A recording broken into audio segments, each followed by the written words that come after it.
And then for Q4 revenue guidance, that's an important number, $20 billion. That's what the company is estimating, $20 billion. The estimate was 17.86. And then last but not least, data center revenue, since it drives most of this, the estimate was coming in at 13 billion, and data center revenue came in actually at 14.5 billion. So a beat on all of those metrics, and yet the share or the stock price is dropping 4%. So I'll go through it and come back with more. All right, Christina, thanks. James, I'm gonna let you finish because we have the numbers now.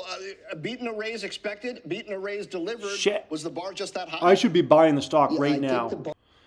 Howdy, folks. Hello, hello, hello, hello, hello. Oh, boy. Oh, baby.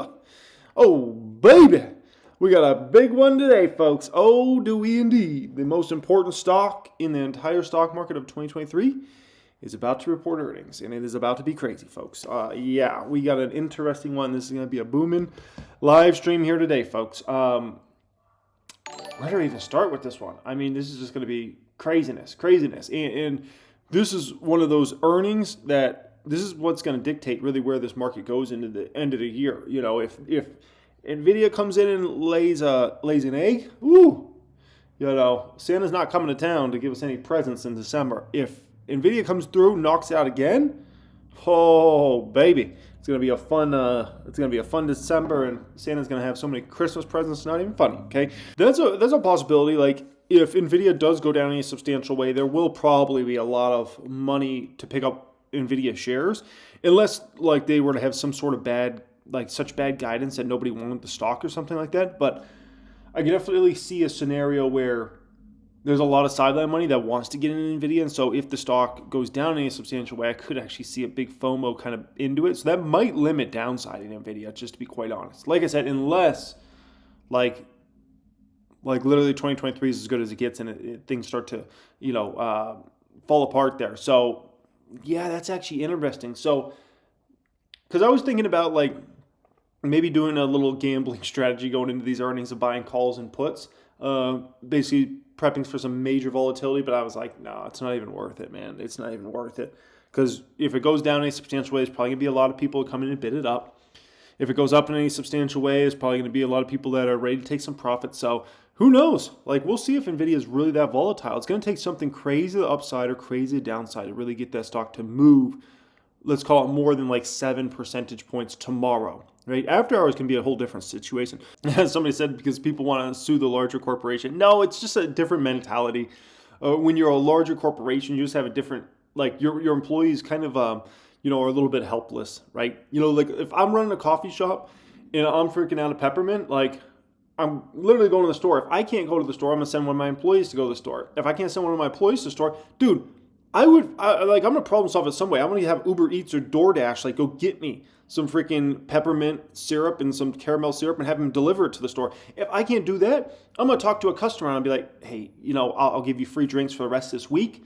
If you just go across the way, go get me a few bottles of peppermint. I would literally talk customer into that, and customer would be like, oh, hell yeah. Like, as long as I don't need to be somewhere at that particular time. Like I'll problem solve that. That's cake. But that's the difference between business owner mentality and like employee mentality. Employee mentality is like, I can't do anything. Like I'm helpless. Business owner, you figure shit out, man. You get shit done. Like that's bottom line. Helping customer. Let's start getting into things here today. So starting out looking at my stocks here today. We got a good amount of Red Dead Redemption out here today. We do have some green, but I would say overall more Red Dead Redemption. Palantir is my biggest L here today. That went down over 6% after they announced the massive NHS contract this morning. It finally becomes official, and what happens? The stock tanks. That's freaking buy the rumor, sell the news 101 right there. Fubo down over 4 percentage points here today. PayPal down about 2.6%. Qualcomm down, Revolve down, JWN down. Nordstrom is reporting after the earnings. They're one of many stocks reporting after the bell here today. Did I say after the earnings? After the bell. So Guess, Urban Outfitters, Nordstrom, 3 important retail stocks all reporting, so that should be interesting. By the way, I still need to take a peek at some of these earnings that came out earlier today. This one specifically, DKS, I'm really intrigued to see what they reported here. Let me go back here. So don't be surprised if Nordstrom moves pretty decent on those earnings, one way or another.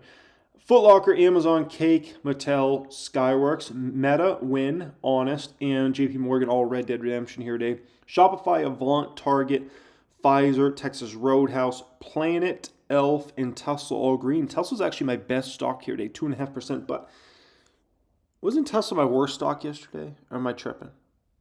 No, I don't think it was yesterday. I think it was another day. Tesla was my, sometimes the days run together a little bit. Safety stocks watch list here today. Mr. Softy is the worst stock of the bunch on the safety stocks watch list. The best stock is, what is that, Kellogg? WK Kellogg? Yep, WK Kellogg, best stock here today. Clorox, Kraft Heinz, Dollar General, Coca-Cola. By the way, we're gonna listen to an Nvidia conference call on today's live stream as well. That's going to be really intriguing. So it should be interesting to see how many people want to try to copy the Topgolf type business model over this next few years. Should be very interesting. I mean, it's a huge money-making opportunity, but the problem is, especially in this higher interest rate environment now, is those things are not cheap to build, man. You want to build something that's competitive to Topgolf, it's big money. Big money. So, but yeah, that's opening here in Vegas. So, PayPal, Trade Desk, down. I did actually add Zoom to my potential buys list. Zoom's real interesting. So Zoom, their income statements, they have a grade A income statement on Zoom. I just looked at their latest numbers they came out with. That's a grade A. It's freaking good. Balance sheet, grade A at Zoom. It's one of the few companies in the entire stock market that actually has a grade A income statement and grade A balance sheet. So what I'm doing work on right now in regards to Zoom, and by the way, the valuation is low in the stock. What I'm doing right now is, am I confident that Zoom can at least keep their current customers or continue to grow slightly year after year for the next 5-10 years? If I can be convinced of that, I can probably buy the stock at some point in the next few months. If I'm not convinced that they're at least are going to keep customers or potentially add more, then I can't buy it despite them having a grade A income statement and grade A balance sheet. So I have more work to do on Zoom. We'll see. We'll see in regards to that, okay? Bezos aggressive again selling. What are you doing, freaking Bezos? Well, you don't believe in Amazon anymore, man? Jeff Bezos aggressive again Tuesday selling Amazon stock after unloading shares last week, sources say. Jeff Bezos is expected to be aggressive in selling more shares. Bezos may sell as many as 8 to 10 million shares. Oh, damn. 10 million shares times out by $140 a share. That's $1.4 billion? Is my math right there? 10 million shares? If he sells 10 million shares, that's like $1.4 billion worth of stock, is it not? Damn. Bezos has said he sells at least $1 billion of Amazon stock to fund his rocket startup, Blue Origin. And in 2020, he launched a $10 billion Earth Fund to combat effects of climate change. Earlier this month, Amazon founder and executive chairman announced that he plans to leave Seattle to move to Miami, allowing him to be closer to his parents, Sanchez, Blue. Yeah, Bezos wants to freaking party. Like, Bezos, to be honest with you guys, Bezos doesn't give a about work anymore. That man worked so hard for so long, he doesn't give a fuck about work anymore. I don't even think he honestly cares about money anymore. I'll just be honest with you guys. I think he just wants to party. I'll just be honest with you guys. Like, just kind of seeing his actions last couple years, he has very little to do with Amazon anymore at this point in time. He knows Amazon's set for the next 10 to 20 years, if not longer than that. Probably as long as he's on this earth, to be honest. And so I think he's just at a stage in his life where he's just like, fuck this, man, I'm partying. Like, I got stupid money. I'm always going to have stupid money. And I want to just party. And so he's moving down to Miami. He's having fun. He's got private jets. He's got any house he can possibly buy all over the world. He's got yachts. He's got it all, man. And yeah, I don't think work interests him anymore at this point in time, right? And so that's Jeff Bezos. And respect. Like, dude grinded his ass off for 30 years. Right? Prior to Amazon, he worked, if I recall, he worked at a quant hedge fund. So he was definitely a very high IQ gentleman. Let's just put it that way. And then he worked his ass off building Amazon. And to be honest, when it came to building Amazon, that man was, he drove a piece of crap car. Like, dude was worth $10 billion in the tech bubble. Driving a freaking Honda around, like, some Honda Civic or whatever. It didn't even have tinted windows, even though he was worth $10 billion back in those days. And went through the tech bubble, came out the other side, still played it conservative, and became one of the richest people in the world and built one of the most successful companies ever, right? Over a 20+ year span. And so good for him. He wants to go down and sell $1 billion, $2 billion shares, $2 billion worth of shares a year, and party down in Miami. Respect. Do what you want to do, man. Yeah, well, the stock did close at an all-time high yesterday. Investors clearly have high hopes. There's a consensus right now of 170% quarterly revenue growth this quarter versus last year. That translates to $16.2 billion in Q3 revenue estimates, driven, of course, by data center revenues. That should come in about $13 billion. Buy side is expecting a little bit more than that. And this optimism comes despite updated export restrictions and tight GPU supply.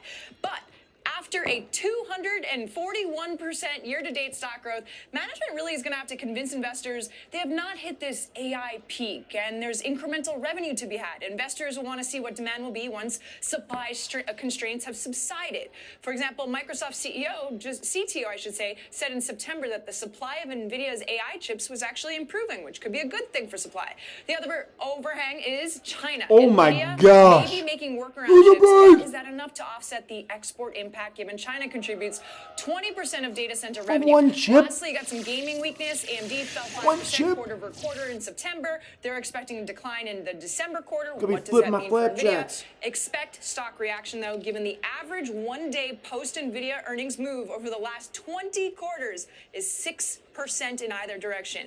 And movement from the Magnificent Seven as well, given Nvidia AI demand commentary, will be a tailwind for the group. Scott. All right, we can't wait. Christina, thank you for setting us up for that. So I turn it back to Mike Santoli. We've got about 90 seconds left in the show. I mean, Stacey Rascon, very top of the broadcast, said, well, there's still a lot of material upside ahead. Don't think they can't continue to raise. Yeah, that is, and that's in the numbers, or getting into the numbers. The sustainability question that Stacey also highlighted, I think, is the whole game, really, because if you look, I was just looking at this. Okay, it's under 30 times next year's earnings. By the way, we are going to listen to the Nvidia conference call live on here as well, which is going to move the stock likely huge. So we're going to not only see the earnings go into that, but also the conference call. Earnings anticipated in that this year is $55 billion estimate. So it just shows you they're supposed to earn on the bottom line in 3 years what they're taking in on the top line this year. So that's a massive trajectory. Who knows if you can count on it? That's why it matters so much exactly what the angle of ascent is in terms of sales and how long that demand pipeline is. Mike, that's what this whole AI game's been about. Clap it up, folks. Clap it up. Massive bet on the future and hoping that these companies are going to realize what we're bidding them up to believe they can. Yeah, and how long the build-out takes and all the rest of it. Yeah, that's all good stuff. So Nvidia numbers will come out. We'll get all those results. We're going to look at the results, and we will be listening to a conference call live on here, which is going to move the stock massive. The conference call could actually move the stock more than the press release, believe it or not. The conference call starts in 55 minutes. The numbers should hit any minute in regards to Nvidia here, unless they drag us out a bit, but the numbers should hit any moment. A little bit more, whether it was PPI last week, whether it's been in some of the REITs. So basically, two things will move the stock. One is the release. The second is the conference call. Entering a deflationary environment in real time here? Morgan, I think for goods, we've been there in deflation, but the question is services. And so for us, inflation's going to be sticky in terms of services. The message higher for longer, that's not anything different. It says you have limited time to use exclusive emotes. I don't even know what that means. But if you know how to use the emote things, there might be exclusive emotes to use right now. Good spots to buy. We think the market's going to be higher than where it is now a year from now. Oh, Nordstrom. Yeah, we got to check out Nordstrom as well. We think the Fed is going to be higher for longer. We're going to see a volatile market. Nordstrom. So, for those people who missed the last pullback, we think you're going to get another opportunity at least. Okay, so we talked a bit about equities. Barbara, how should investors use fixed income here? Well, I use fixed income really as a supplement or a balance, to my equity portfolios. I mean, right now you can get 5+% on short-term treasuries, so it can be a good balance to a portfolio. But in the long term, if you want to make real wealth, it's really in stocks. And so right now, if people are concerned, as Scott just said, that the rally won't continue, you could shift a little bit money in there sort of as a placeholder, but even that's risky. Market timing is very risky. But for me, it's a supplement to my basic stock portfolios.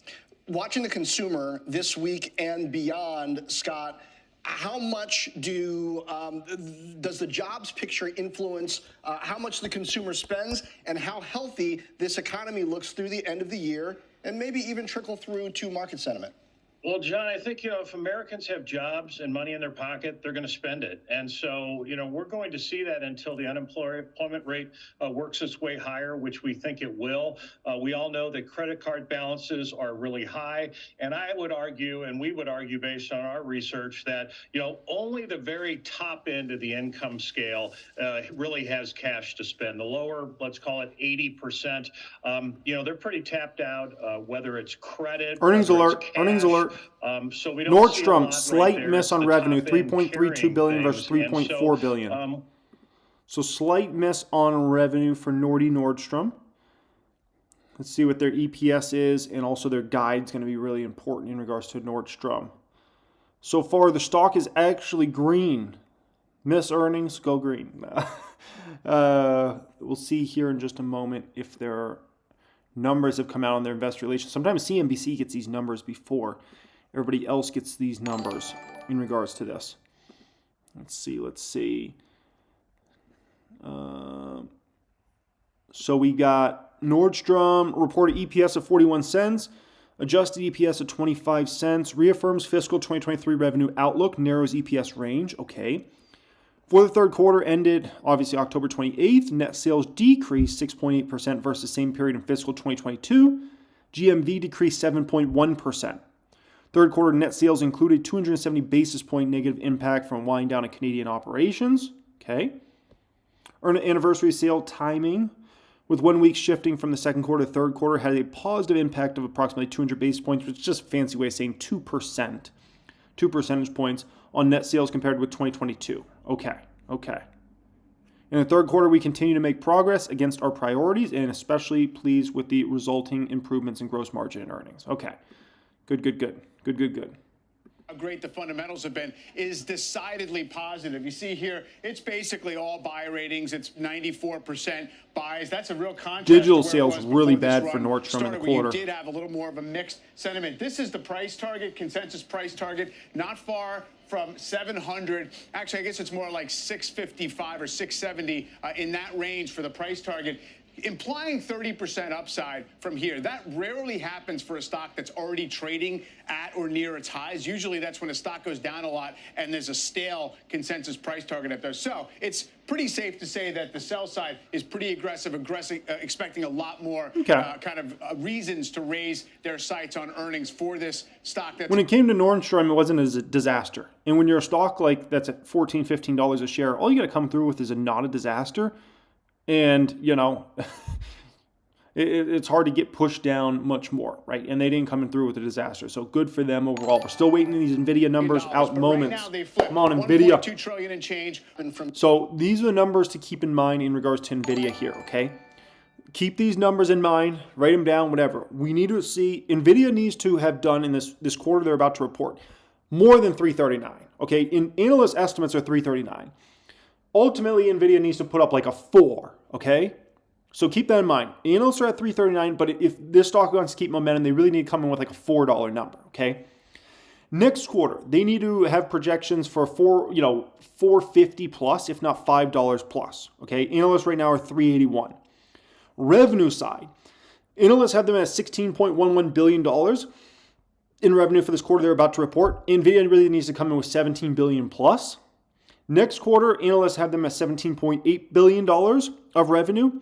Nvidia really needs to come in with a $19 billion plus number for next quarter expected. If they really want to keep this momentum going higher and higher and higher, you can't just come in and meet if you're an Nvidia right now. You've got to come in, beat on your last quarter, and you got to beat on your guides. And you can't beat by a little bit either. You got to beat by a pretty significant margin. If you beat by just a little bit, that will say, some Wall Streeters might say, oh, the growth in Nvidia is starting to slow big time, and this could be a played out story by the next quarter or two, and then maybe sales start flatlining or something like that.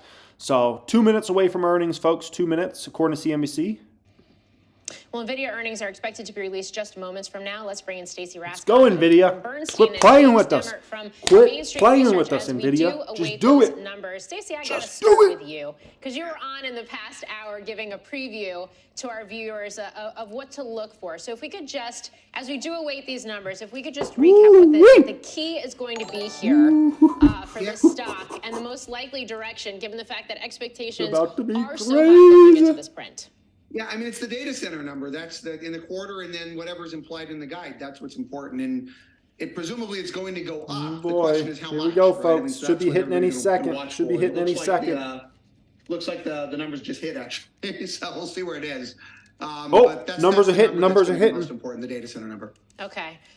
It looks like it is crossing. We do have the stock up 1% right now. Our team What we is got? going What we through those got? results. We're going to bring them as quickly as we Yeah, can. let's freaking In go. the meantime, James, what are you watching for? Yeah, I'm also looking for data center. Let's That's freaking where go. Their margins are the biggest. But, you know, this is a Stock race dropping. for speed. It's a race to get these data centers running as fast as possible. Stock dropping. And we think they're probably likely to beat here because the customer base has got a ton of money. Microsoft, Google, Meta. CNBC always has the numbers and first. They've got the fastest GPUs in the H100, H200. Okay. That's what Let me Here we go. ask you to Here we pause go. There. We are ready to bring you those numbers. Our Christina Partsinevelos has them. Christina?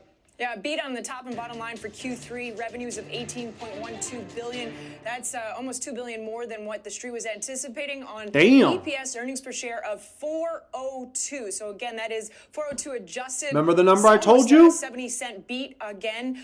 And then for Q4 revenue guidance, that's an important number, $20 billion. That's what the company is estimating, $20 billion. The estimate was 17.86. And then last but not least, data center revenue, since it drives most of this, the estimate was coming in at $13 billion, and data center revenue came in actually at $14.5 billion. So a beat on all of those metrics, and yet the share or the stock price is dropping 4%. So I'll go through it and come back with more. All right, Christina, thanks. James, I'm going to let you finish because we have the numbers now. Beat and a raise expected, beat and a raise delivered. Shit. Was the bar just that high? I should be buying the stock right now. I think the bar is high, but you know, again, the demand. I should be need buying the for stock right speed, now. Across these data centers, and I'm really looking forward to hearing the conference call if a lot of the sales were in that space. I should be buying the there's stock a lot right of now. deep pocket customers out there that are willing and need to spend this money. So you know, I think it's really important in all these conversations about Nvidia and AI and this need for speed that we're early in the cycle. I should be buying the I think stock when right people now. get That's all I know. concerned about the stock's movement, they have to realize this is a multi-year transformational change in technology, and we're really at the early stages, and they are at the pole position. I'd like to say they're the only game in town. This feels like a fake out drop. I'll be honest with you guys. Feels like a fake also out. in the early stages of the after-hours action, Stacey, the Feels stock like a initially freaking moved fake higher, out. Then it moved a lot lower. Now it's kind of in the middle. It's only, it's down 2%. But what's particularly important to hear color-wise on the call? Damn. Is really about, I think you mentioned demand. This feels like a fake out. Nvidia understands exactly how these chips are being put to use right now versus how many might be stockpiled. Yeah. Oh, this conference call is going to be interesting, guys. This conference call is going to be freaking interesting. So quickly, This people feels like a wonder about fake out. sustainability, and so This I wanna feels get like a some fake out. better feeling for how much visibility they have in terms of like how long are there cycle times. How I should be involved are they buying in the stock deployments? right By the way, now. I do think they're very involved in those deployments. I don't think they're just like throwing GPUs over the wall, right? I think they know. I but should be anything buying they the can give us stock on right that. now. The other thing I'll be listening for clearly is China. I'd love to know if the China sanctions actually impacted these results at all. This Like, would they this be feels even like the higher biggest without freaking that? fake And out what in are the they world. doing in This China? down What are their move expectations initially for that here market? And how doesn't should we feel be right thinking at all. about, Doesn't feel their right at all. prospects or ability to sell into that market over time? James, I mean, we know supply has not been keeping pace with demand, but when I see EPS numbers that are up 12-fold over the past year, I mean, how quickly can this company ramp that supply, and what does it mean in terms of the investments that have to come alongside it, even as it earns hand over fist here? Yeah, Morgan, great question. And that is certainly a concern. Can they keep up with this incredible demand? And I think that this is where you have a company that's extremely well managed. I mean, Jensen really knows this business, knows it well, and I think that's where, as a stockholder, shareholder ourselves, we really want to look at management. Can they maneuver their way through this transformational change from the #1 position? And frankly speaking, that's where you have to have a lot of confidence in management, and we do in Jensen here. And the stock right now is barely down at all, just fractionally. Let's get back to Christina Partsinevelos on more from the numbers. Christina? Yeah, so I was just going through gross margins, which shows how efficient a company is in converting revenues into profit. For Q3, gross margins actually came in higher than expected, 75%. But it was interesting for Q4.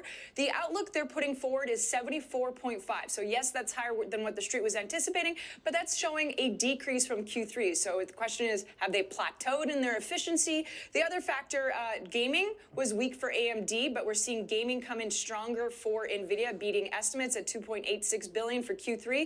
And then automotive, another, I guess, weaker segment we've seen across the chip space. Automotive actually came in lower than street estimates, 261 million. Estimates were 263 million. So those are two just little added caveats for this company. But it was a top and bottom line beat, strong revenue guidance for Q4. John? Christina, thanks. Stacey, are mid-70s margins anywhere near sustainable, or does that just reflect... Already missed out on $20 a share already.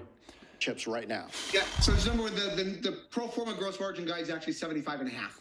So the gap number was 74.5. The pro forma is 75.5. So it is up a little bit. No, I think that it's just a reflection of the mix of the business. Data center itself has very high margins. Most of the revenues are data center, and so I mean that's what's driving this, right? I mean, clearly they're getting a lot, very high ASPs for these parts. There's a lot of value add. People are willing to pay for them. It will be interesting over time, especially as the software story, and people aren't even talking about software anymore, but there's a longer term software leg to this narrative as well. You're probably waiting. As soon as I saw the stock at 470 something, and then I heard those numbers and I heard the guide, I said, fuck, I should be buying right now. I should have been buying right then and there. I already missed out on $20 plus a share. Revenue up 206% year over year, up 34% on just a sequential basis. Gross margins up 20.4 points. It's ridiculous. Operating expenses up 16%. Operating income up 1,633% year over year. Net income up 1,259% year over year. Diluted EPS up 1,274% year over year. Oh my word. You gotta be flipping my flapjacks. The guide's ridiculous. Simply ridiculous. They guided for $20 billion. 20 billion, 17.8. So that's over a $2 billion up guide there, which means analysts are going to have to start changing these guides to the 20s. They're going to have to change this quarter to a 20 plus, and they're going to have to change this number to 20 plus, unless we hear something on this conference call where Jensen sounds a little worried about the spring quarter, about the spring quarter and the summer quarter of next year. If we hear anything like that, then, maybe it's not all peaches and roses type situation, right? But that guide's insane. GAAP and non-GAAP gross margins expected to be 74.5 to 75.5%. Oh my gosh. And keep in mind, whatever NVIDIA is likely guiding, they're probably planning on beating that number. Because NVIDIA's been damn sandbagging, just to be quite honest with you guys. GAAP and non-GAAP operating expenses to be $3.17 billion to $2.2 billion. Oh, I see, on a GAAP basis and then a non-GAAP basis. Okay. Damn. Oh, I just missed out on at least $5,000, $10,000 just in the past 15 minutes. Unbelievable. I should have freaking made my move. 100K, call it a day. Ugh. Damn you, Nvidia. Damn you. Well, damn myself, actually. I should have freaking made the move. 100K Nvidia when it was trading at 470 something there after hours. It was stupid. Like, after I saw those numbers in that guide, like, there's no question, right? Like, that was just a stupid fake out move. Like, the fact that that stock was down was it was ridiculous. Unbelievable. Unfreaking believable.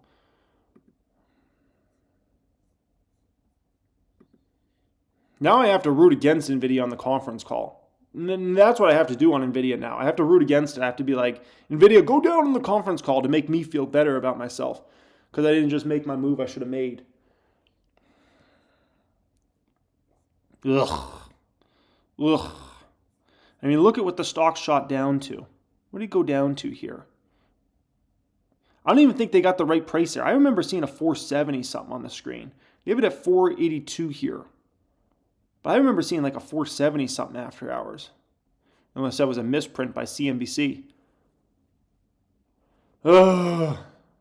China this, China that. Nvidia says, we don't care. We're putting up ridiculous numbers. Everybody needs these chips. They're making stupid money off these chips. They're selling these chips for tens of thousands of dollars each. Each.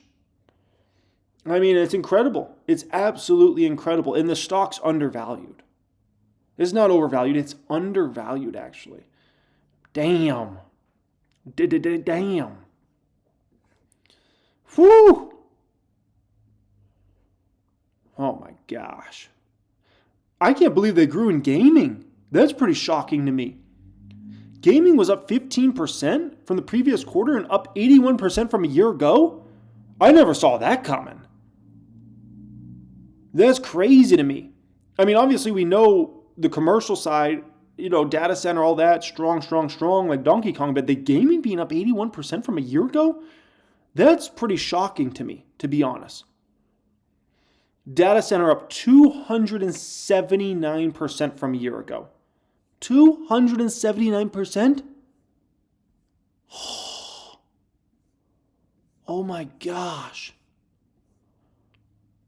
Jeez. Look at the gross profit. Gross profit went from $3.1 billion in the same quarter last year to $13.4 in this quarter they just reported. Oh. Net income went from $680 million in the same quarter last year to $9.2 billion.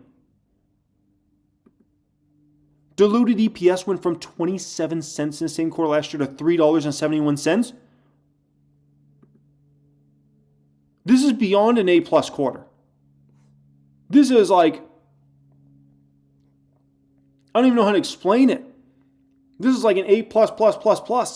Like, this is the smartest student in the whole damn school type stuff going on here. Like, they're taking all the AP classes. Oh my word. Look at their cash and cash equivalents, marketable securities. Now they're up to $18.2 billion. That's the thing. They're printing so much freaking money right now that, I mean, their cash load's going to pile to the sky. Or they can use that to buy back crazy amounts of shares, folks. I mean, their cash pile is going to go to the sky. I mean, net income, $9.2 billion in a quarter. It's in 3 months. That means they're making net income of $3 billion plus a month right now. And remember, their numbers are still increasing. So there's a high probability they're going to move to $4 billion of net income a month. A month. They're making so much damn money right now, I don't think they know what to do with it all. Oh, man. Oh, my gosh. And the best part is, they're selling these H100s right now. That's what everybody's buying. H200 is likely going to start being, sold in big time next year, second half of next year. You think they're going to sell that H200 for cheaper or more expensive than the H100? Come on, man. Probably a lot damn more. Probably a lot damn more. And the H200 blows away the H100. So guess what? All these big companies that are ordering all these H100s, they're going to be forced to all buy H200s or you're going to lag all your competitors. And freaking Nvidia's not going to sell that at a discount. They're going to sell that at a bigger price than the H100s. Oh, man. If this stock... I can't wait for this conference call. If this stock's red, I don't know how I don't buy this baby tomorrow. I don't know how I don't do it. The stock's trading so damn cheap right now, it's not even funny. Not even funny. I mean, here's the deal. It's based upon next year's numbers, it's trading at a 29 forward P, but we know analysts are way off. They're way too low. We know Nvidia's probably doing $20 to $30 of EPS next year. So go ahead and run your math on that. The stock's likely trading at a 20 to 25-ish, somewhere in there probably, times next year's numbers. And with this sort of growth rate, the balance sheet, the money coming in, oh, man. Please be red tomorrow. Please. Please. at least we'll begging you, finally start to have some Nvidia. clarity from the Freaking court. begging you. The Binance case here was a criminal matter, obviously. This conference call, I can't wait. Facts and circumstances, and I can't huge wait. dollar I haven't looked amount this forward to a conference call in is a quite minute. bit different. Damn, man. I can't wait for this conference call. I so hope this stock is red tomorrow. My worry is things are going to go good on the conference call. There's going to be no glimpses of slowing revenue or something like that, and then the stock's going to be green 5, 10, 15% tomorrow. That's my worry here in regards to this. That's my worry. Nvidia, $54 billion in total assets now at this point in time versus only total liabilities of $20 billion. Long-term debt. This is crazy. This is freaking crazy. Long-term debt for Nvidia, $8.4 billion. They just did $9.2 billion in net income. So basically, in a matter of a few months, this company could pay off their total debt and be done. They should do that, by the way. If I was Nvidia, before I worried about share buybacks or dividends or anything else, just get rid of that long-term debt. Have a clean balance sheet, no debt on it. It doesn't make sense. It doesn't make sense. You know, when you're making this much money, like why? Well, why even have debt? Just get rid of it. Just get rid of it, man. It's not even worth it. I mean, these numbers are shocking. The margins, the revenue growth, the bottom line growth, the gross profit growth. Where was our R&D at, by the way? How much is our R&D up year over year here?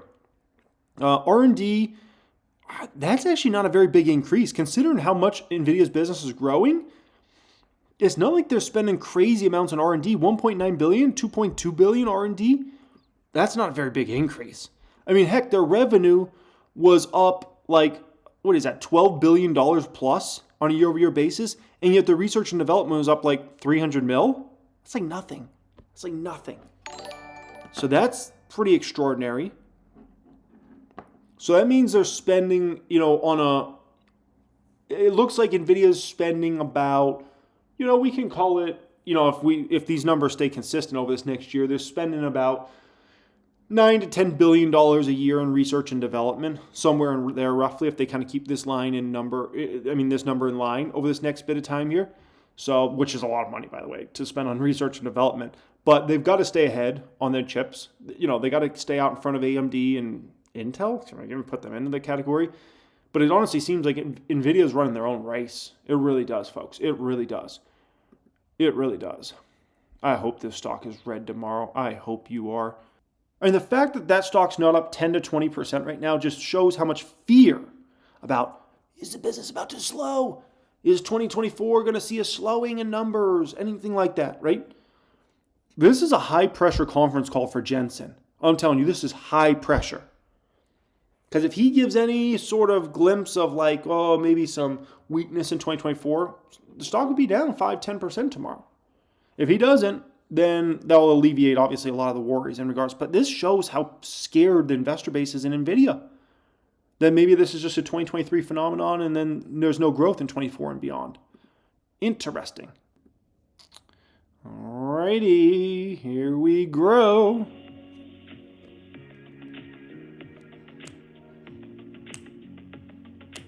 Thank you. Good afternoon, everyone, and welcome to NVIDIA's conference call for the third quarter of fiscal 2024. With me today from NVIDIA are Jensen Huang, President and Chief Executive Officer, and Colette Kress, Executive Vice President and Chief Financial Officer. I'd like to remind you that our call is being webcast live on NVIDIA's Investor Relations website. The webcast will be available for replay until the conference call to discuss our financial results for the fourth quarter and fiscal 2024. The content of today's call is NVIDIA's property. It can be reproduced or transcribed without our prior written consent. Consumer internet companies and enterprises drove exceptional sequential growth in Q3, comprising approximately half of our data center revenue and outpacing total growth. Companies like Meta are in full production with learning recommender systems and also investing in generative AI to help advertisers optimize images and text. Most major consumer internet companies are racing to ramp up generative AI deployment. The enterprise wave of AI adoption is now beginning. Somebody said, why does she sound so blah? Dude, she's a freaking CFO. This should be the CFO talking right now. What do you think she's going to be? Like, it's a CFO. Have you ever met a CFO in your life?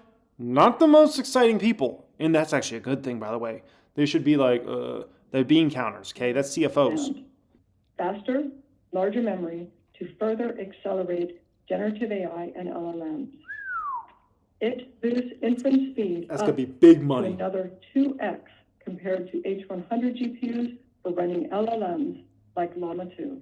Wow. Helping it. We're likely moments away from Jensen starting to talk in the Q&A portion, which is what's going to actually move the stock huge. It's about flat right now. Let me say this. This is where you're really getting the big innovation in tech right now. It's really all coming down to Nvidia. This is the company that's innovating on a high level, but not just innovating, like putting products in the market that are huge, right?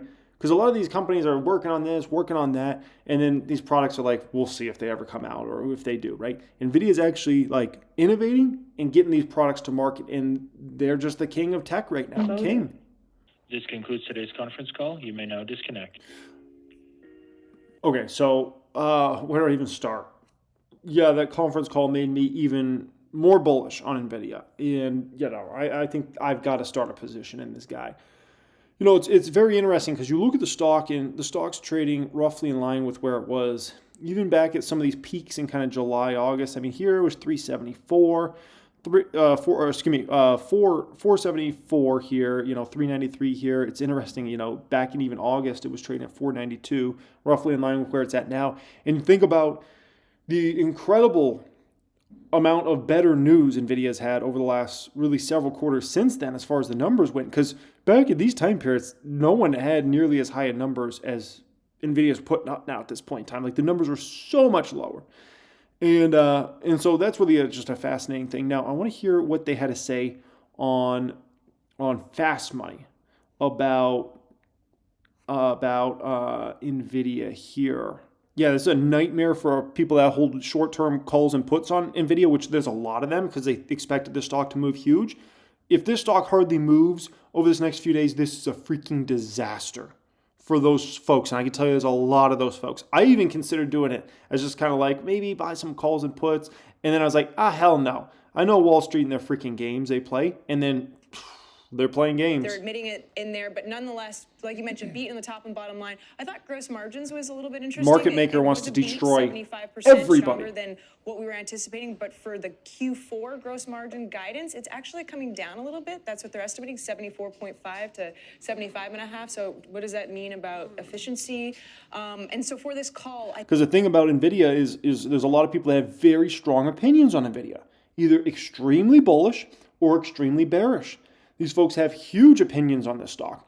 And so naturally, when you have people that have very strong opinions on a stock, they're much more likely, and this is either from the retail side or the institutional side, the Wall Street side, they're much more likely to, you know, do things like put options in call options because they feel so passionate about their feelings on the stock. And it's going to tank or it's going to skyrocket and the numbers are going to be great, blah, blah, blah. So and then if it doesn't so move, if you take the minus side of it, it's actually both below sides get slaughtered. on the revenue side, right? Yeah. Here's the deal. This is based upon analysts' expectations, which analysts have been wrong and wrong and wrong. 29 times this coming year's numbers, that's way too freaking low for this sort of growth. And keep in mind, they're probably at a 15 to maybe 24 right now. That's not being rewarded. For these sorts of growth rates, no. You would usually expect a stock like this to trade at a 60, 70, maybe 80 forward P, maybe even 100. When you're talking about a reality of 15 to 20, come on, man. That's not being rewarded. That's actually being doubted. Doubted. That's basically Wall Street saying, we don't think your numbers can last. That's what's going on. But damn, I've got to seriously consider starting a position in NVIDIA. I'm going to seriously consider it. The main issue I have right now is, damn, there's a lot of freaking opportunities. I had just condensed down my possible buys list. Literally, I think it was last week, right? And look at how damn long the freaking list is again. Like, holy smokes. There's a problem with this market. I'm just like, there's so many opportunities all over the place. And I'm like, where do I want to position into versus not? Oh, man. Anyways, really great numbers out of NVIDIA. Great guidance out of NVIDIA. Companies clicking on all cylinders. They're definitely, way ahead of the competition. It is a debate about like, what will growth rates be next year, things like that. But with H200 coming, I mean, that could be huge for that business in the back half of next year, right? Maybe Q1 fiscal year, that is. Not fiscal year, I mean calendar year, Q1, because NVIDIA's fiscal year and calendar year is a little different. So there's a potential that calendar year, Q1 and Q2 might not be the most exciting as far as beats, and maybe that weighs in the stock a little bit in the first 6 months of the year, but then H200 starts to kick in back half of the year, and that should be a huge boost up for the business overall. And then obviously a huge boost up into 2025. So I don't know, man. I got to strongly consider starting a position in NVIDIA. I got to strongly, looking at the valuation of that company, it's pretty damn compelling. It's pretty damn compelling. It really is, folks. So that wraps up today's live stream. I appreciate you guys joining me. Thanks so much for being here, everybody. I'm glad you guys got to be here with me, not only for the earnings release and the conference call, all this fun stuff, but it was a beast of a live stream here today, 3.5 hour plus live stream. That was an animal. And I appreciate each and every one of you guys for being here. I'm going to get to work on a main channel video for tonight. Got several subjects to cover in that one. And other than that, I'll see you guys for a live stream tomorrow. We'll see what the fallout is of this whole situation, what this means for AI stocks and big tech and all that. So I will be doing a live stream again tomorrow. We will not do, obviously, a live stream on Thursday. It is Thanksgiving, but we will do a live stream tomorrow, okay? The massive Black Friday sale is coming up. The link for that is on both channels, pinned comment. You'll see the link for that if you want access to that. My #1 stock market course ever, as well as the moves I'm making in there. See exactly how I diversify my portfolio. It's 2 days away. It's a 1 day and 1 day only sale for access to that, folks. So much love. Appreciate y'all for being here as always. And yeah, have a great day.